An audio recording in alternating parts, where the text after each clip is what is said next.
सपा अध्यक्ष माननीय श्री अखिलेश यादव जी पर दिल्ली की सीएम रेखा गुप्ता ने एक प्रेस कॉन्फ्रेंस के दौरान उन पर जो भी ताने कसे, इससे मानो सियासी बवाल मच गया है और सपाइयों में इस प्रकार गुस्से का उबाल भर चुका है कि अब उन्हें शांत करवाना बहुत ही मुश्किल हो रहा है।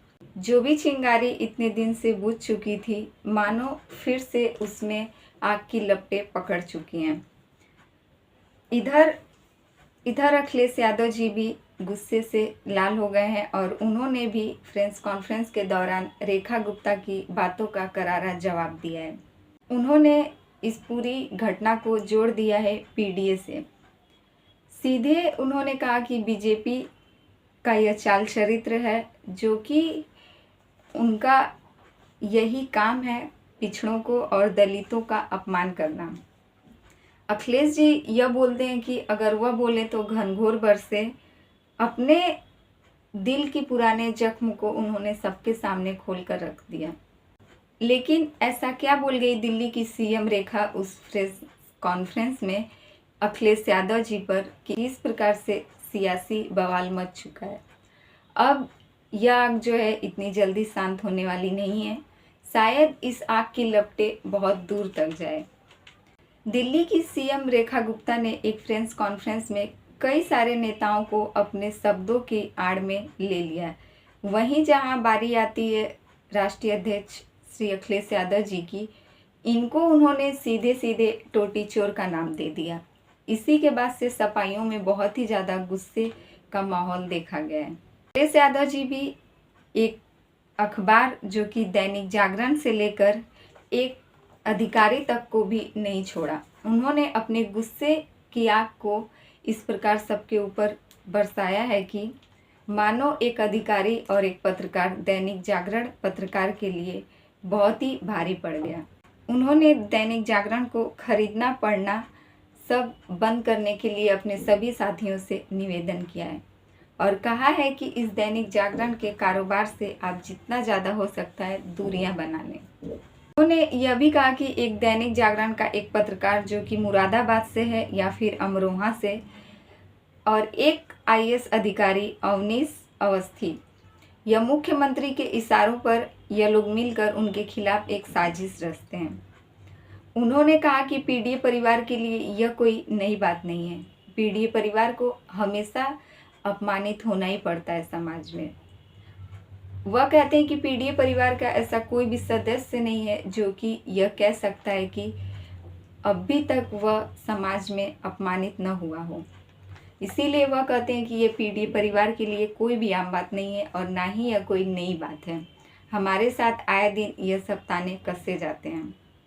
उस प्रेस कॉन्फ्रेंस के दौरान राष्ट्रीय अध्यक्ष अखिलेश जी उस वीडियो को भी प्ले करवाते हैं जिस कॉन्फ्रेंस में रेखा गुप्ता ने उनके ऊपर ताने कसे थे।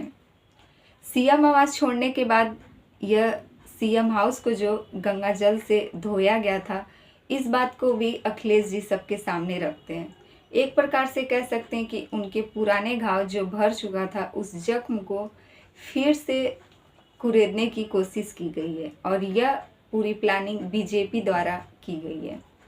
उनके पुराने जख्म जो भी भर चुके थे, उसको फिर से उभारने की पूरी कोशिश रेखा गुप्ता के इस टिप्पणी के जरिए फिर से एक बार सबके सामने आ गई है।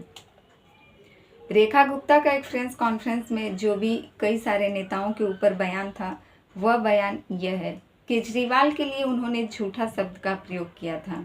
वहीं अतिशी के लिए बेवकूफ़ और प्रियंका गांधी को उन्होंने गुड फॉर नथिंग का नाम दे दिया। राहुल गांधी को लीडर मानने से उन्होंने इनकार कर दिया और साफ साफ मोहन भागवत को आदरणीय का उनके सामने यह शब्द प्रयोग किया जाता है। वहीं अमित शाह को गजब और शानदार और मोदी जी को देश जोड़ने वाला। इस पूरी बातों के बीच जैसे ही बात आती है माननीय अखिलेश यादव जी की, उनके बारे में सीधे सीधे टोटी चोर का शब्द इस्तेमाल कर देती हैं। ऐसे ही टोटी चोर का इस्तेमाल होता है, यह शब्द सुनते ही सभी समाजवादी पार्टी में बहुत ही ज़्यादा आक्रोश का माहौल देखा जाता है। अखिलेश यादव जी खुद गुस्से से लाल हो जाते हैं इस शब्द को सुनने के बाद, लेकिन उन्होंने साफ साफ इस बात को इग्नोर कर दिया कि आखिर हम पीडीए परिवार वालों के लिए यह कोई नई बात नहीं है। हमें हर जगह हर दिन अपमानित होना पड़ता है। इसीलिए इस बात को उन्होंने करारा जवाब देते हुए इस बात को प्रेस कॉन्फ्रेंस के जरिए सबके सामने रखा। 2018 से यह शब्द उनके लिए प्रयोग किया जा रहा है, जबकि सीएम हाउस छोड़ने के बाद उस सीएम हाउस को गंगा जल से भी धोया गया था और वहीं का उस सीएम हाउस में इतना ज़्यादा तोड़फोड़ किया गया था। यह इल्ज़ाम लगाया गया था कि उसमें से कई सारे सामानें जो हैं गायब थीं और इसीलिए तभी से इनके लिए टोटी चोर का नाम इनको दिया गया है।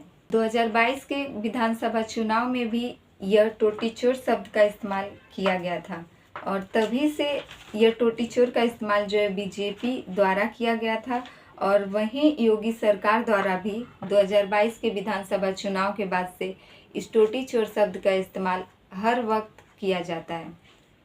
जिसके बाद अखिलेश यादव जी भी चीलम वाला बयान पूरे मीडिया के सामने लेकर आए थे। जिस प्रकार से CM Rekha Gupta press conference में सभी पार्टियों के खिलाफ इस प्रकार से जो भी शब्द का उपयोग उन्होंने किया है, वही सबसे ज़्यादा शब्द जो भी ताने कसे हैं श्री अखिलेश यादव जी पर।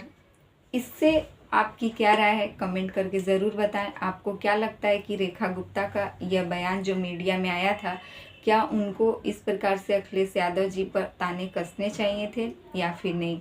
उनके इसी ताने से सपाइयों में गुस्से का बहुत ही ज़्यादा माहौल बन चुका है। खुद अखिलेश यादव जी भी गुस्से से लाल हो गए हैं। उन्होंने भी लेकिन एक प्रेस कॉन्फ्रेंस के जरिए उनके बातों का करारा जवाब दिया है। आप इस रेखा गुप्ता की इन बातों से क्या आपकी राय है, कमेंट करके ज़रूर बताएं और समाजवादी पार्टी से जुड़ी हर खबर जानने और सुनने के लिए हमारे चैनल SR न्यूज़ को सब्सक्राइब कर दें और वीडियो पसंद आए तो लाइक कमेंट ज़रूर करें।